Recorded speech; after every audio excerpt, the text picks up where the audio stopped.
Inland Sports. In this segment, we're talking a little high school volleyball. You know, just like we've been talking football, you know, the season is already here. It's wild.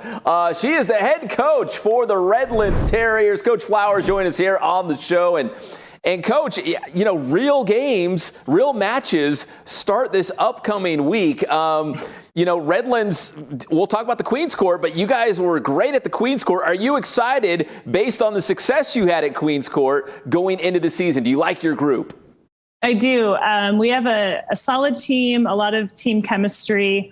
I'm excited to watch what they can accomplish. Obviously, preseason is preseason, but just looking forward to what we can do. We start our Norco tournament on Saturday, so that's our first CIF sanctioned event.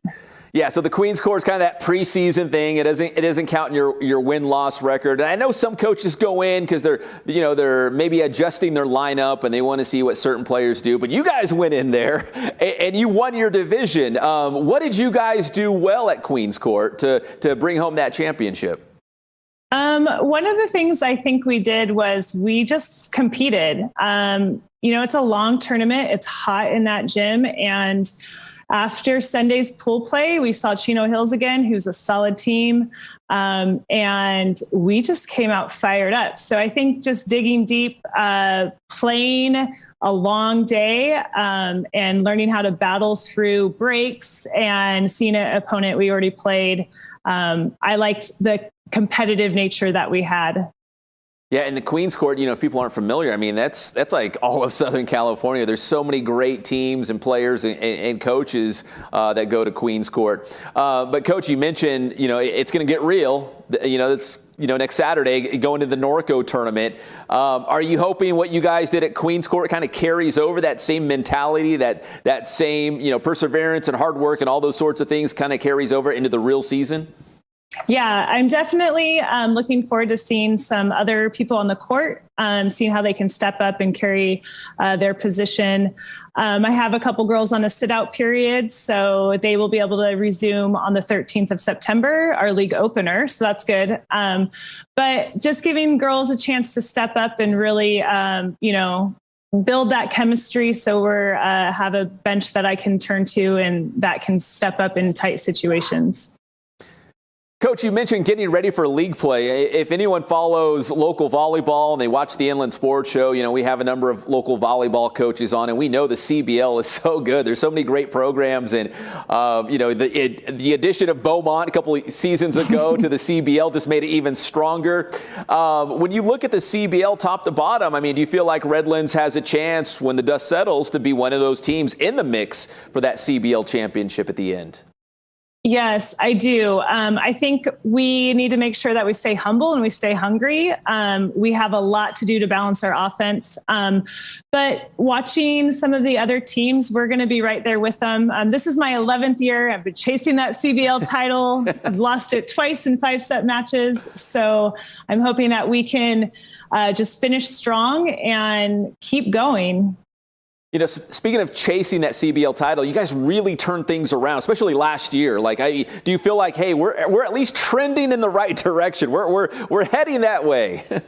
I do. I've had some tough seasons with, you know, my win to loss ratio not being anything I wanted. But, you know, we have some talented players, some solid volleyball players who've been in the game for a long time, and just great attitudes and always willing to work really hard. Well, Coach, let's do a little name dropping. Who are going to be some of your top players this season? I know you have a big transfer from Beaumont. She's a special player. But, you know, who are some of the players that you're going to lean on this season that you think will, you know, folks at home will be talking about? So I have a junior, Julia Tolstova. She was a first team CBL, and she also made all CIF. She was a sophomore outside hitter last year, and she is my first outside hitter. That's our go-to player. Sanaya Sobers is my other outside. She's also on a sit-out period. She transferred from Cajon. She is a solid defensive player, and she is very, very smart.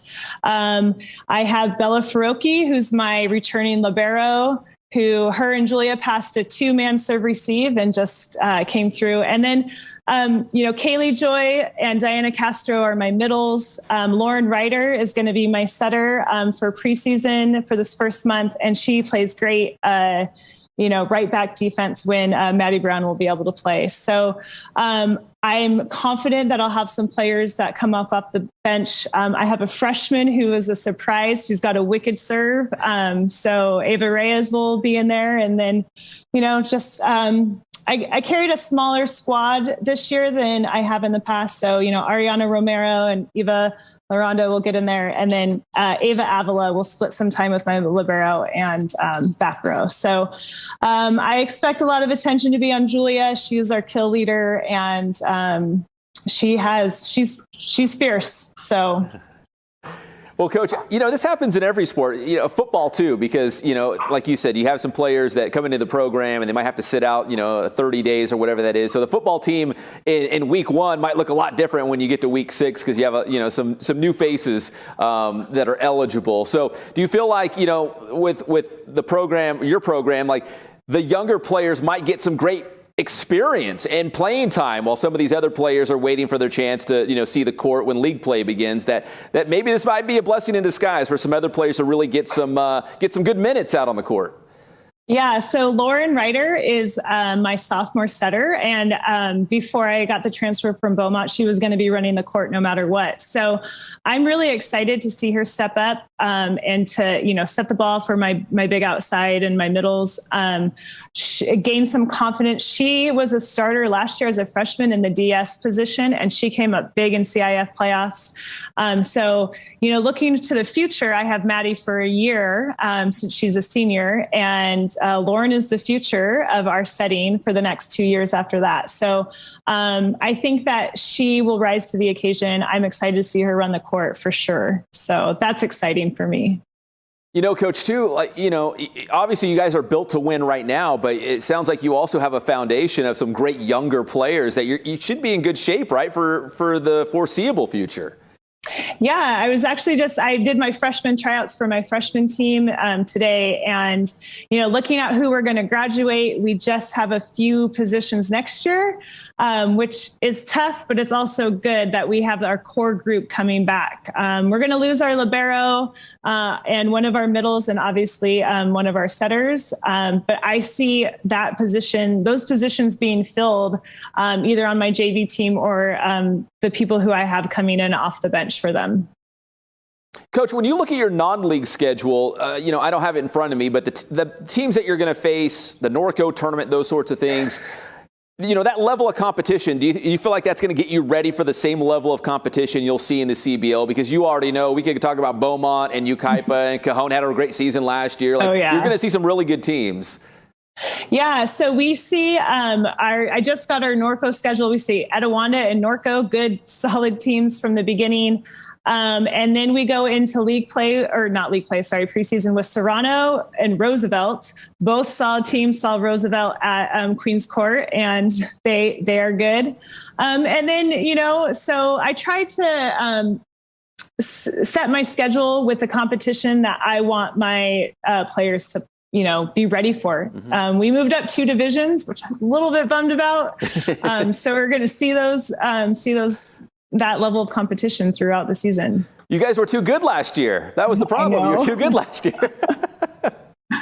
You got bumped up. And finally, Coach, I'm a Redlands guy. I live in Redlands. Is there a sense of, city pride in terms of, those rivalry games with Citrus Valley and Redlands East Valley? Like who's the best in Redlands? And I know like you said, RHS, you've had some good years and you've had, some not so good years, but that friendly rivalry between the schools in Redlands. Yeah, so I'm not from Redlands. I'm from the San Diego area, and I came up here through the U of R. And so, when I came to Redlands Unified, I had no idea about the long blue line and all that tradition. And now being a part of it, I feel it. Like, it was tough losing to Beaumont. Of course, we wanted to win league, but, we beat CV and we beat Rev. And so, hopefully Redlands High School will be the volleyball school, and this is where people will want to come to play volleyball.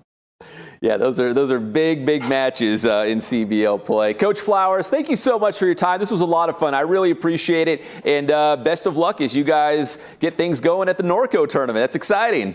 Yeah, thank you so much for having me. You got it. That is Coach Flowers, Redlands Volleyball here on the Inland Sports Show. Really appreciate the time. Inland Sports.